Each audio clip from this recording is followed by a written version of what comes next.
In the centre of New Zealand's North Island sits Great Lake Taupo. At 616 square kilometres, it dominates the landscape. Its crystal clear waters roar through the Hooker Falls, fueling the mighty Waikato River.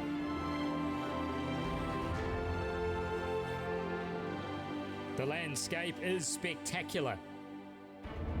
But it is the people of Taupo whose welcome makes this event doubly special for the competitors from over 50 countries who compete in the Kellogg's Nutrigrain IRONMAN New Zealand. There's nothing like this crowd in Taupo. Everyone's out there on the course is just amazing. They just lift your spirits up. You come back into town and all of a sudden you're bouncing. You just get that adrenaline pumping through. There's a gentleman, every year he stands there and he says, "We welcome you into our country and we're going to adopt you, Kessler." So many people, faces I recognise, saying "Go Gina," and it's just really fantastic. The Kiwis, they just welcome you so much into this community here in Taupo. That's why we keep coming back. Over 1,100 competitors will start their Ironman journey in the chill of a pre-dawn Saturday. Some are first-timers, for others it's an annual pilgrimage, a chance to greet old friends. For the elite, this is their chosen path in life. Ahead lies elation, victory, and the pain of defeat. But for all those who finish the 3.8 kilometre swim, 180 kilometre bike, and 42.2 kilometre run, they are an Ironman for life. This is the 2015 Kellogg's Nutrigrain IRONMAN New Zealand.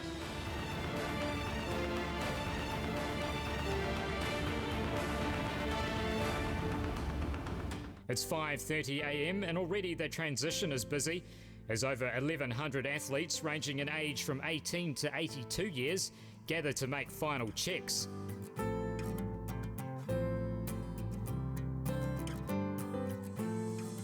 Among them, Cameron Brown, an Ironman legend with 10 New Zealand titles to his name. Brown became the oldest winner of an Ironman when he crossed the line at Cairns, Australia in 2014.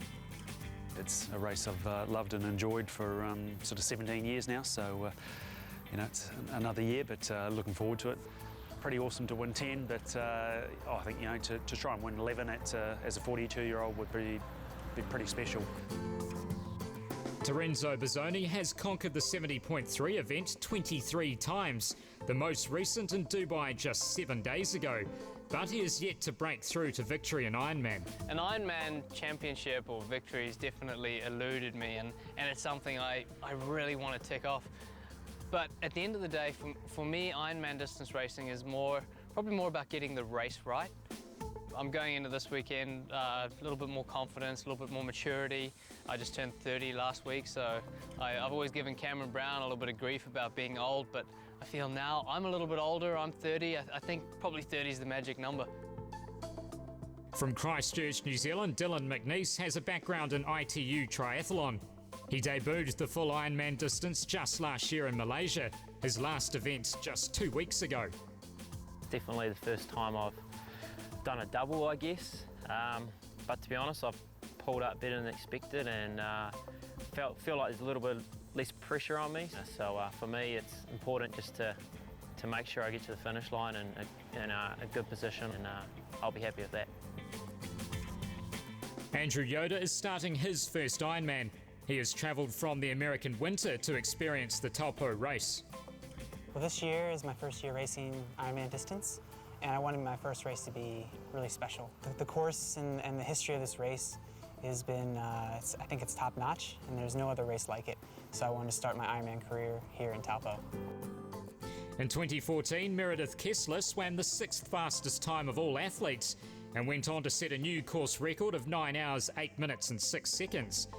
But her preparation has been hampered by a cold, picked up on the flight from Dubai where she competed last week. This is what we all deal with as athletes. It's just not me. I promise you that everyone has adversity leading up to the race, whether you're a 50-year-old amateur or a 30-year-old pro. It's half the battle is getting to the start line happy, healthy, and everything is aligned. So now I'm on the upswing of it, and I'm actually feeling invigorated. With 3 wins in 3 years, Kessler is the darling of New Zealand fans. For her, this event feels like home. There's nothing like this crowd in Taupo. The Kiwis really, they just welcome you so much into this community here in Taupo. That's why we keep coming back. Gina Crawford was the runner-up to Kessler here in the past 2 years. The 2009 winner is a strong all-round athlete, but she will have her work cut out to keep Kessler in sight in the morning. She's an athlete that doesn't have a weakness. She's strong in all 3 disciplines, and definitely in March and in Taupo the course suits her really, really well. And yeah, in March she's just in top form always, so I know to beat her I'm going to have the race of my life, really. At the beach for the race start, the atmosphere is electric as a party of Māori warriors from the Wairoa of the Wairaki terraces arrive to lay down a challenge to all of the competitors.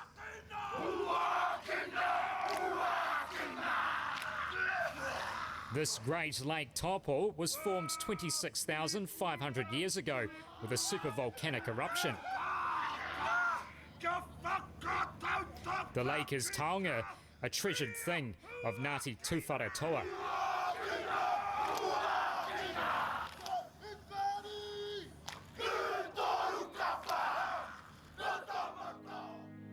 The elite men will start at 6:45 a.m, with the women following a minute later. The crystal clear waters of Lake Taupo are ideal for a fast swim. I love this swim. It's just lake water. Love lake versus sea. It's cooler, wetsuit. So it's just one loop. I mean, it has all these positives in my book. So I kind of just cruise the swim. You know, for me the race starts on the bike. So I like to lead the swim, but I don't fight for it. So if I can lead, it's a bonus. And you know, Ironman, it's a sum of all the parts. So if I can, you know, save as much energy during the swim as I can, then I feel better for the bike and the run. It's going to be what it is. The wind, the rain's going to make it a little bit tougher for everyone else. I'll be definitely focusing on trying to get into that group, cement myself in that front group. Ahead lies hours of pain, endurance, sweat and tears. But the difference between winning and losing may well be in the mind. Yeah, the swim start's always pretty hard. You know, the nerves are at full noise at that stage, and you just want to get hear that starter's gun and try and focus on getting out to that first buoy as quickly as you can. You've just got to control the nerves and just relax as much as you possibly can. It's quite hard mentally. Sometimes I've come out of the water quite a way behind the other girls. I just have to get myself together mentally and know that I'll catch them eventually. I think this distance has to have as much mental fortitude and gumption as one can give it.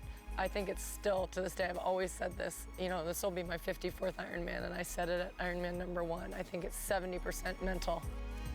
Of course, you need the 30% physical, obviously, but it's a big chunk is mental. So have a look at those flashing lights. 3 minutes to go. So all of the athletes out there, they'll know, the pro men, they'll know that they'll be within the starters' hands pretty soon. 6:45 and the men are away. The field of 23 quickly finding their pace, led by Dylan McNeice.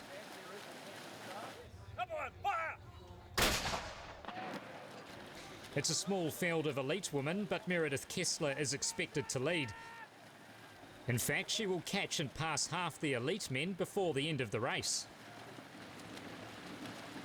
Out front, a group of 3 have broken away.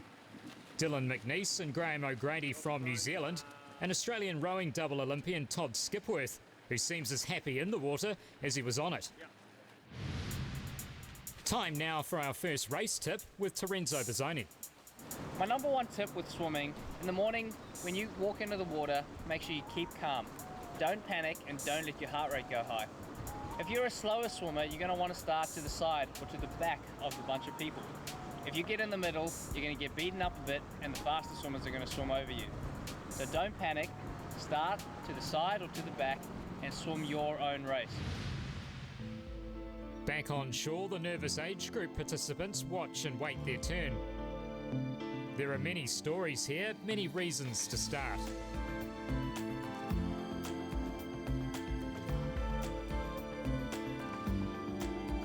For some, like Mike Ramsey, Ironman has become a way of life. The former Navy diver was there in year one, and he's kept an unbeaten record with 30 finishes. It's wonderful to go down there and everybody's screaming and you're giving the high fives, and it's just, you know, I guess for a lot of people it's exhilaration. For me, it's Ironman New Zealand is the important thing, keep the record going.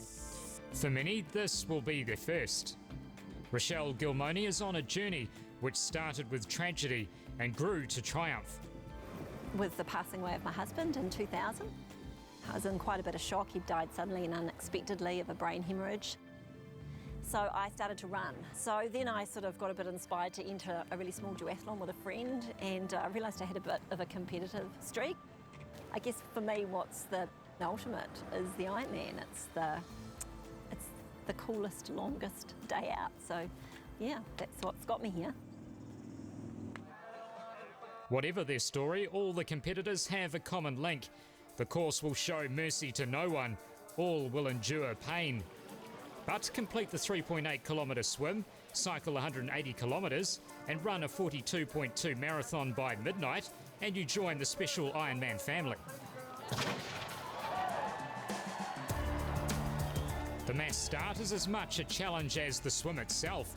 Over 1,100 athletes trying to find their space. Many joke that this is Ironman's contact sport, as feet, arms and face clash, but eventually order comes to the pristine waters of Lake Taupo. Out front, the three men have turned for home. Meredith Kessler is leading the women's race, but a course correction costs her time. Those buoys were really dainty, and I missed one. I went too far inward, so I just swam back, went around it, and carried on. The field of 1,100 age group athletes has opened up. Out front, Kiwis Hayden Corkin and Jared Bowden lead the men, while Sally Hayes from Invercargill leads the women's age groupers and will finish as 5th fastest age grouper overall. But somewhere in the crowd, Johnny Freeland is swimming on a journey that has changed his life. Watching my wife alongside 1,600 other people do Ironman and supporting her in the build-up really inspired me, and thought, well, I reckon I could give this a go.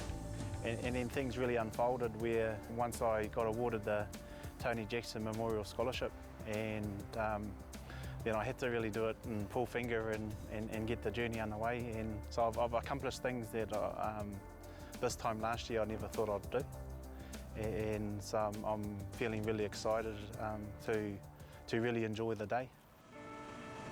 The lead men have been in the water for 40 minutes as they near the final buoy before turning to the beach. McNeese, O'Grady and Skipworth are matching each other stroke for stroke. As they turn for the beach, there is growing expectation in the crowd that the swim record of 44 minutes 47 could be under threat.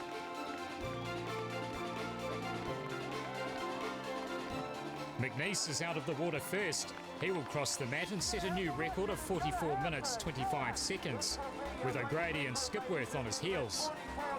It breaks the decade-long record set by surf lifesaving world champion Brent Foster. It's a 400-metre run now to reach the first transition, and the crowd have lined the green carpet to cheer on the Kiwis.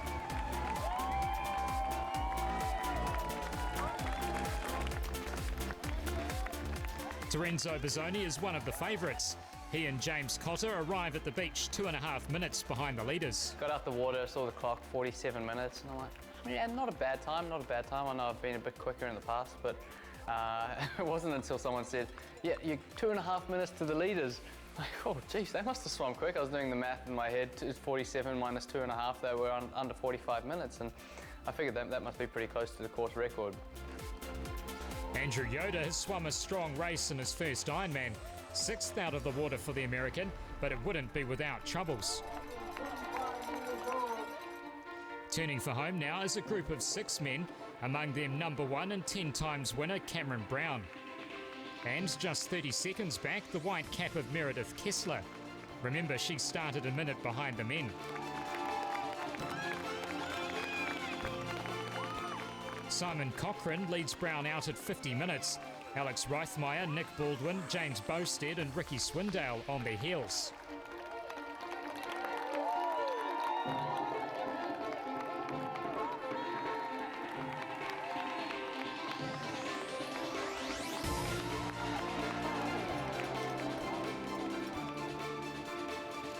And 30 seconds back, Meredith Kessler emerges from the water. Her race time is 49 minutes 35 seconds, 3 minutes down on her 2014 time. Will this impact on her race? In transition, drama is unfolding. It's 24-year-old American Andrew Yoder is struggling. He was out of the water ahead of Cochrane and Brown, but he's cramping and suffering spasms in his back. His Ironman is over almost before it has begun. Coming up, the competitors hit the roads of Taupo. It's the 180-kilometre cycle.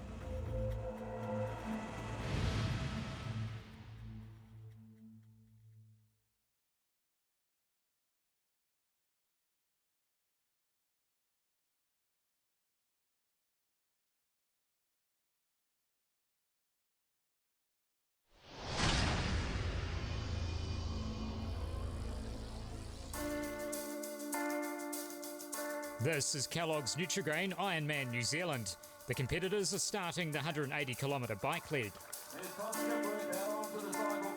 The Australian Skipworth is first on the bike, O'Grady just 10 seconds behind, and McNeese 20 seconds further, not rushing his preparation for the ride ahead. I think with the conditions for me, I'm just going to try and use them to my advantage. So with the tailwind, try